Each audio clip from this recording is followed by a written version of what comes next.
روزے دار انسان اور اس کے ساتھ اور فرائض کا اہتمام کرنے والا انسان جنت میں جائیں گا۔ اس کی دوسری فضیلت جو بڑی اہم فضیلت ہے وہ یہ ہے کہ اللہ رب العزت نے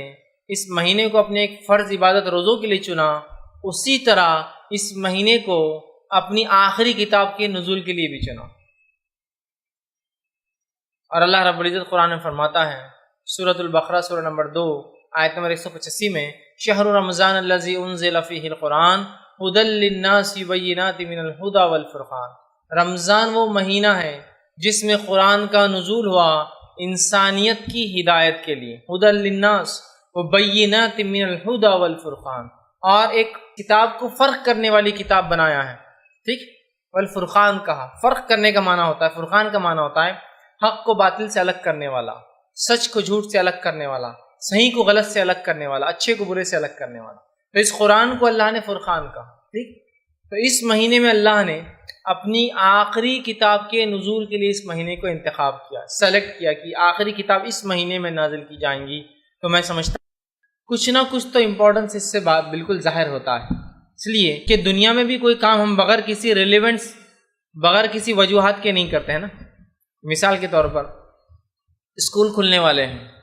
تو اسکول کھلنے والے تو اس سے پہلے آپ اندازہ ہو جائیں گا کہ کتابیں جہاں ملتی ہیں وہاں رش بڑھ جاتا ہے، اسکول کے ڈریس جہاں ملتے ہیں وہاں رش بڑھ جاتا ہے، تو وہ رش سے اندازہ ہو جاتا کچھ نہ کچھ اس مہینے میں ہے، تبھی لوگ یہاں آ رہے ہیں، ارے اسکول کھلنے والے۔ تو اللہ نے اپنی آخری کتاب کے لیے ایک مہینے کو چنا، سلیکٹ کیا، یہ بغیر کسی وجہ کے نہیں ہو سکتا، یہ بڑی وجہ ہے اس کے پیچھے، اس لیے کہ یہ مہینہ اتنا محترم ہے، اتنا مبارک ہے، اتنا مقدس ہے، اتنی اہمیت کا حامل ہے،